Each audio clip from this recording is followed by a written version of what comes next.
Hi, Justin from Spalted Stag Studio, and in this video I'll be showing you how to make a pair of nightstands with these top secret hidden drawers. I'm just kidding, they're really not that top secret.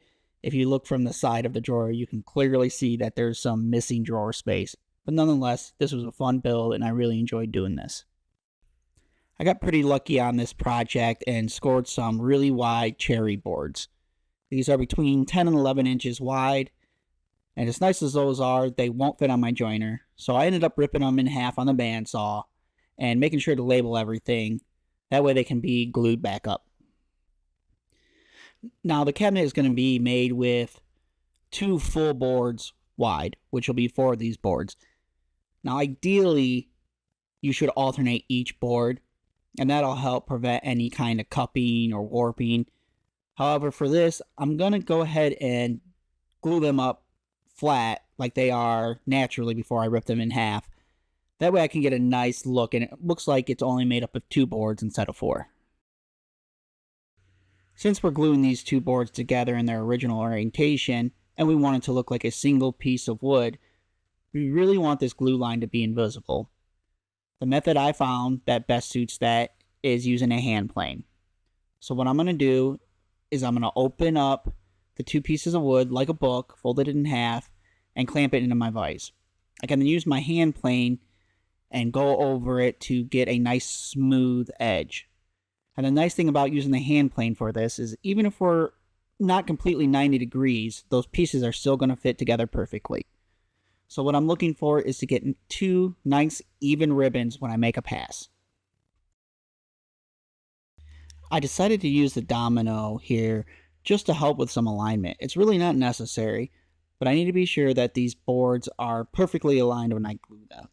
If they're even a 1/16 inch off, the grain's going to be a 1/16 off, and we're going to be able to tell that they're 2 separate boards. So alignment is key when we're gluing this up to be sure that our grain matches the way it was originally oriented. Once we glue these all up, we can go ahead and run everything through the planer, get everything nice and flush, and I'm going to take it down a little bit because these boards were over 1 inch thick. And as you can see, this looks like one board and you can barely see the glue line.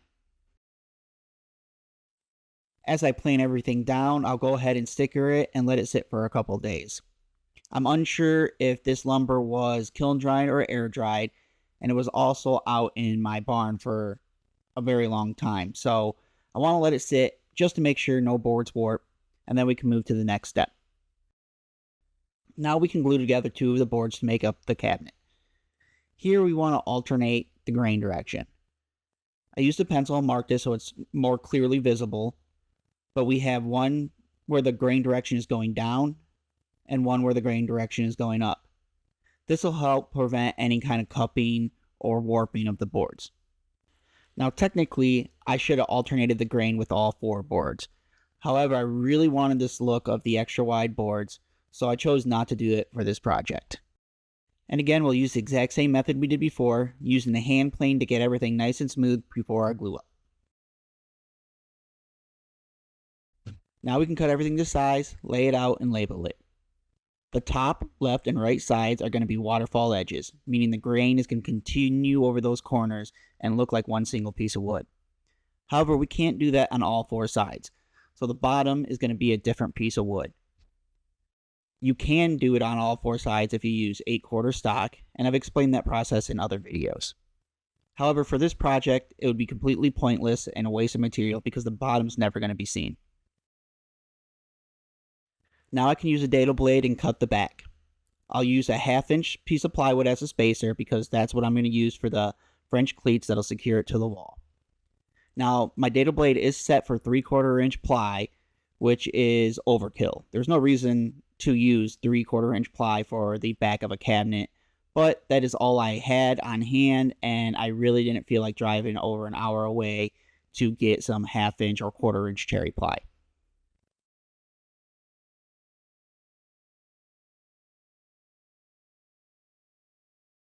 Now we can move on to cutting the center dado for the shelf. And since we used that massive 3/4 inch back, we don't have to change anything about our dado blade.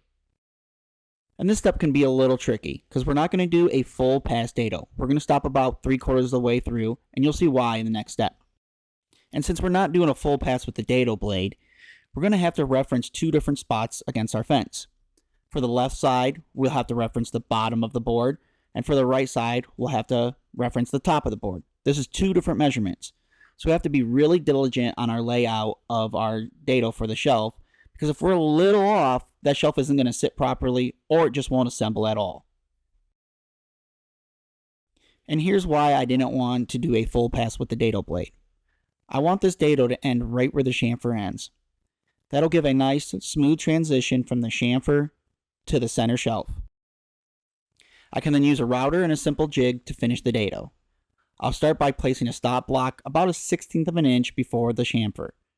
That way I can get the router nice and close, but I can finish with the hand chisel. If we go too far, it's going to completely ruin the look of this project. And this step is a pretty straightforward process. We're just using the dado that we cut previously as a reference point for the sides of our template and for the depth of our cut. We can then use a pattern bit to finish off our dado. Now technically you could just use the router for this whole process. However, I already have the dado blade set up, and I also don't like to beat up my router bits too much. Cutting dados is a high risk for getting your router bit hot, and a hot router bit is a quick way to dull it. Now that we got all our dados cut, we can go ahead and cut our miters and get our project assembled. Now we do have to be really careful in this step because we already cut our pieces to the exact length they need to be. So we can't alter the length when we cut our miters. So what I like to do is get the piece pretty close, make a pass, and then I'll slowly walk the fence to the blade, making multiple passes until I get a nice sharp corner without actually changing the length of the piece. And as long as we take our time and get this set up to where it needs to be, we don't have to move the fence again. We can just rotate our piece, make a pass, it'll cut a perfect miter and give you a nice sharp corner. I use a domino to reinforce my miters, and I know that kind of gets some hate on YouTube, but this is what I have, so I'm going to go ahead and use it. If you don't have a domino, you could use biscuits or even an internal spline. I've seen people use dowels, but I don't recommend that. It's pretty hard to get those to line up perfectly, and it's one of those things where if you're even a little bit off, your entire project isn't going to be assembled correctly.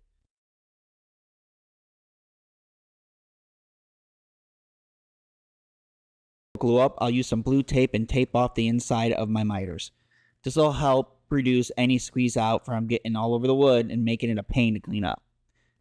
I normally like to let it dry for about half an hour, then I just peel off the tape and that removes any of the squeeze out.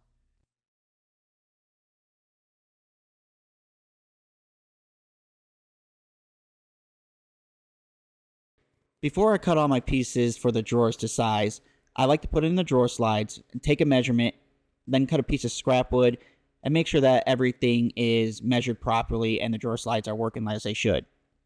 Now I don't really have to do this much anymore because I found a brand that I'm happy with and that is very consistent. However, early in my career, I was experimenting with multiple brands and sometimes the measurements they gave weren't entirely accurate. I believe this is because they were made in metric and then later converted into standard measurements. Sometimes when they do this, they round and it can throw your measurements off.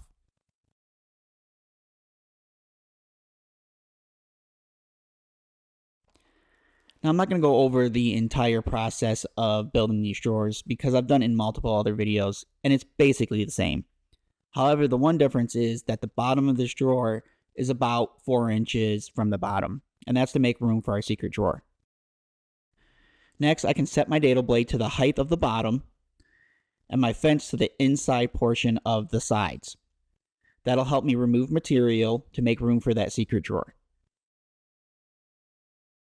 Now originally, I was going to remove all this material with the dado blade. However, about a third of the way through, I realized I was being an idiot and this was going to take forever. So I kind of changed gears and I only made the passes on the outsides and then I used a jigsaw to finish the job.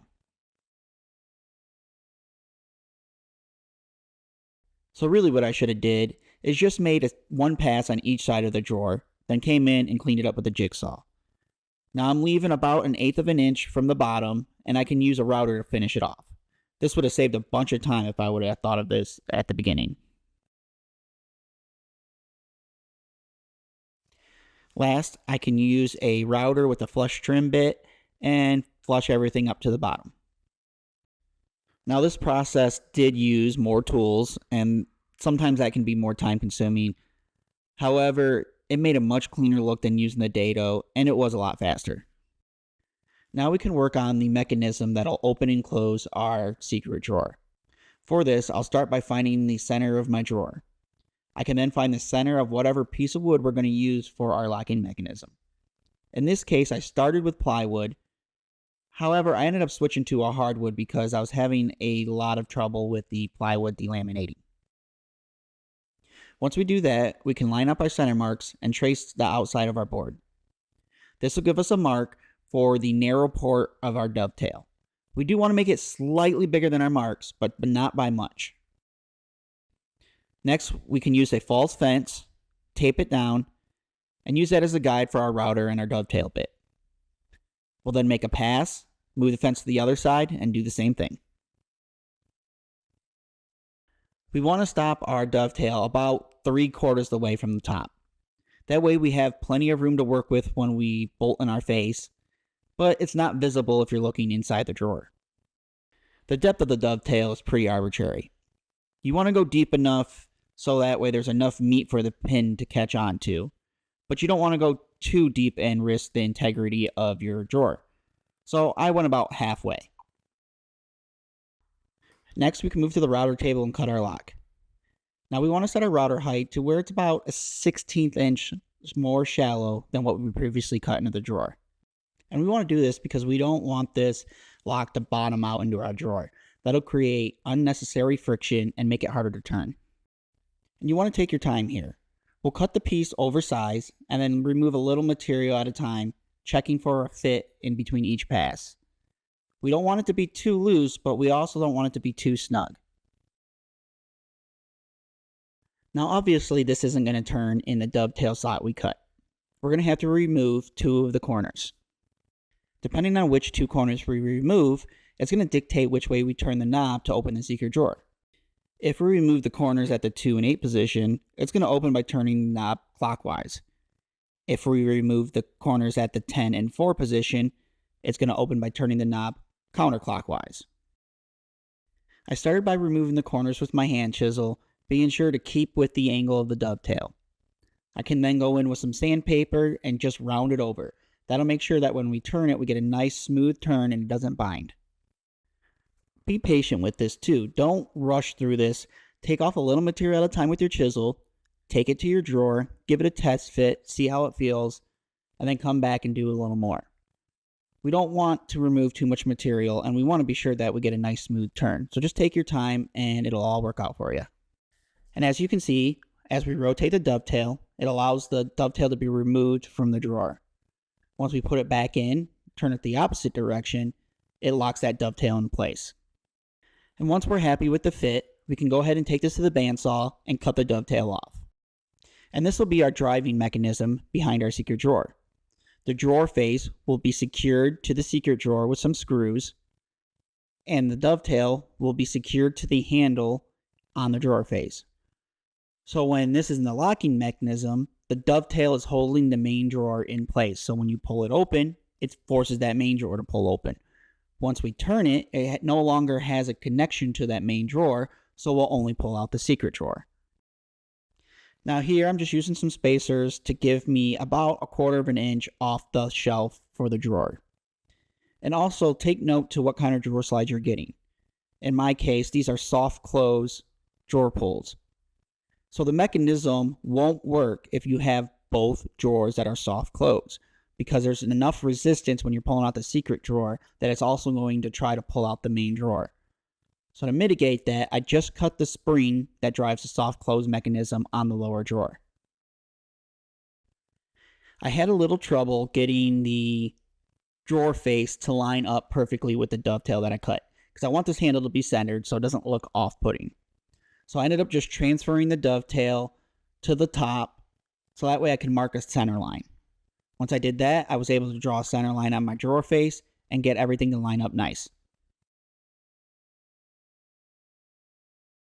This next step is pretty tricky. We need the screw to be glued into the dovetail, so that way when the screw rotates, the dovetail rotates. We also need to make sure that everything is aligned the right way. The first time I used CA glue and I got really lucky. When I did the second drawer, not so much. The CA glue was drying too fast and didn't give me time to align everything.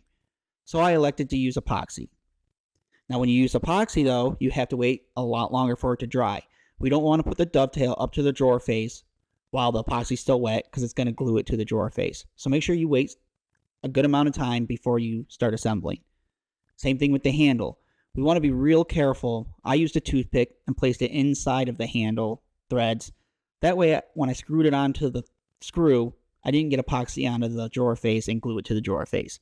So this is something where you have to take your time, make sure you're working clean, and not getting glue all over the place.